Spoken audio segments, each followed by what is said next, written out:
Bom, então vamos começar. O assunto é cultura do cancelamento. Então eu já queria começar falando que o nosso amigo Bruno Marinho, ele está... O que ele está, Léo? Microfone ligado. Ele está cancelado. Cara, eu descobri hoje que ser cancelado não é deixar de seguir somente, né? Porque a princípio pra mim era só isso. O pessoal deixa de seguir e boicota o cara, né? Mas não, tem que tipo expor a pessoa, ter um linchamento virtual vinculado a esse cancelamento.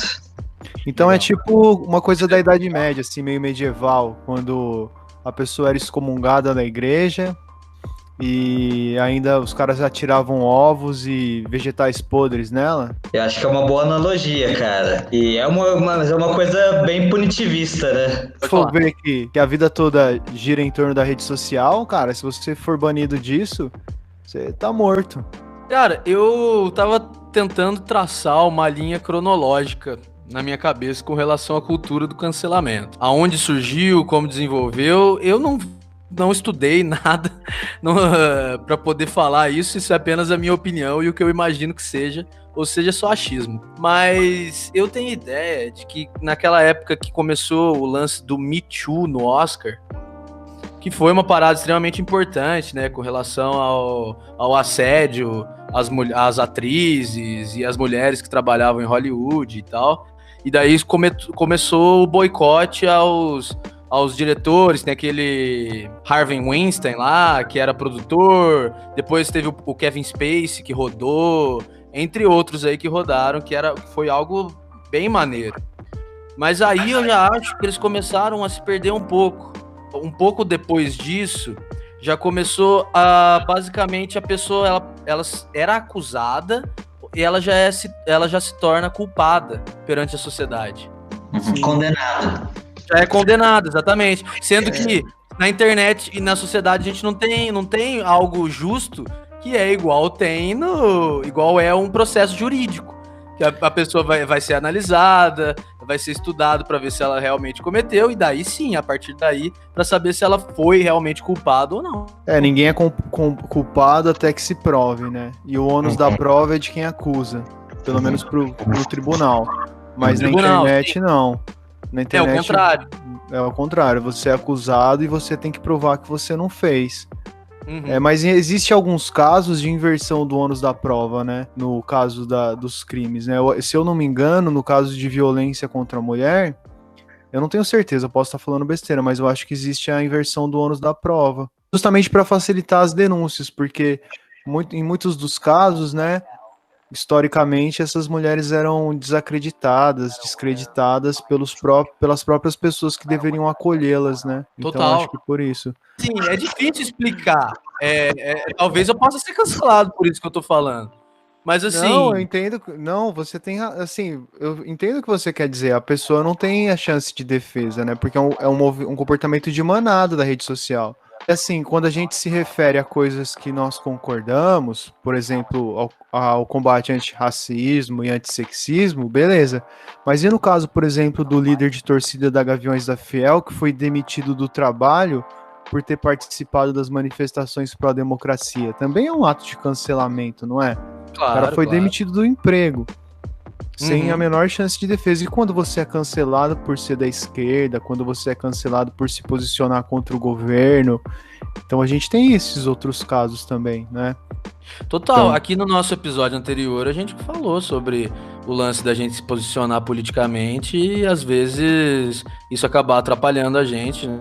Em questão de trampo, entre outras coisas, né? Existe esse tipo de cancelamento também. Mas eu acredito que essa cultura do cancelamento, ela tá muito ligada ao pós-modernismo, não sei. Fala aí, gente. Eu não sei, Bruno, porque talvez, se a gente for pensar, isso é uma forma de combate encontrado por esses grupos, né, minoritários.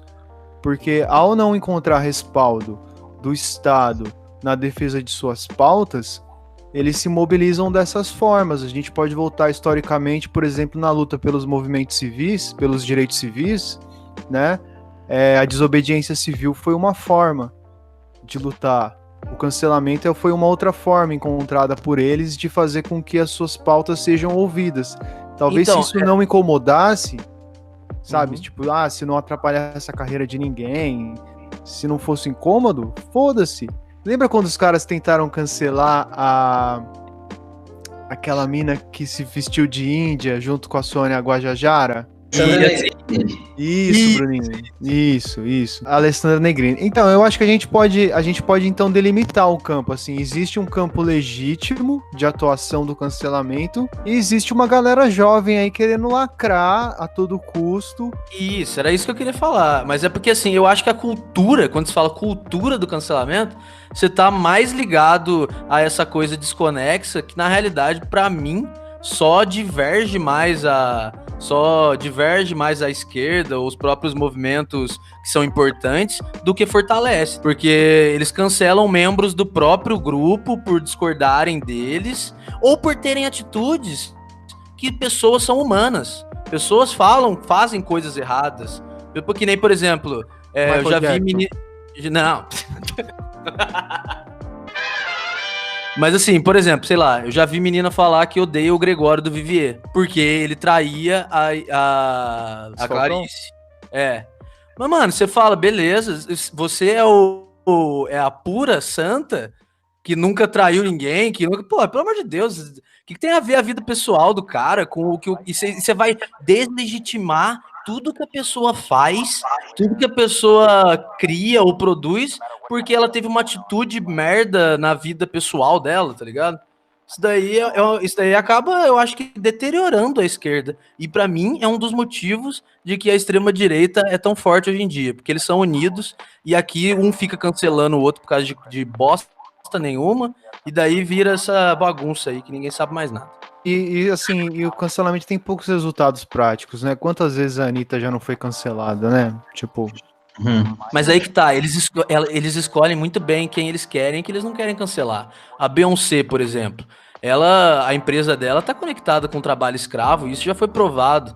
Mas a galera do cancelamento não fala nada da Beyoncé, tá ligado? Mas se o comediante fizer uma piada que for babaca, vão cancelar o cara. O que vocês estão falando aí é que tem níveis, né, de cancelamento. Tipo, tem um certo nível que é justificável e outros níveis. Acho que não são, tipo, dois níveis, um justificável e outro não. Tipo, por exemplo, você pegou o exemplo do comediante que falou merda tal. Eu acho que é uma coisa, pode ser grave, dependendo do que o cara falou, mas ele é menos pior do que o cara que, tipo, sei lá, o Michael Jackson, por exemplo, que tem os casos de pedofilia e tal. Então, tipo, acho que com um comediante, por exemplo, às vezes o cara, tipo, realmente ele reproduz, né, preconceitos, machismos, homofobia e tal, nas piadas dele. Acho que pra esse cara, a gente ainda pode ter um diálogo, sabe? Porque o punitivismo não vai resolver. É que o fato do cara ser cancelado não exime ele de ser processado na esfera criminal. A gente tá falando de coisas diferentes. Uma é a esfera social, dos efeitos disso para sua imagem na sociedade, e existe uma esfera criminal. No caso do comediante, muitas vezes ele pode não ter cometido um crime, mas ele fez algo que a sociedade não tolera mais. Podia ser até algo tolerável antes. É um recado. A questão do comediante, o Léo, que assiste bastante stand-up americano e gringo, vai saber do que eu tô falando. Não sei se você tem costume de assistir também, Bruninho. Muito Mas bom. assim, tem uma tolerância muito maior na gringa com piadas do que no Brasil, assim. Porque aqui no Brasil, o Brasil não é acostumado com o cara com a cara limpa fazer piadas. Geralmente é um personagem. Então quando o cara com a cara limpa faz piada, logo se deduz que isso é a opinião dele. Mas, mano, às vezes o cara tá num palco, pressionado, vai falar alguma coisa, sai alguma coisa fora do contexto. Que nem, por exemplo, você tem o Rick Gervais, que é a esquerda brasileira, inclusive o pessoal da cultura do cancelamento, eu vi postar muito texto dele no Globo de Ouro.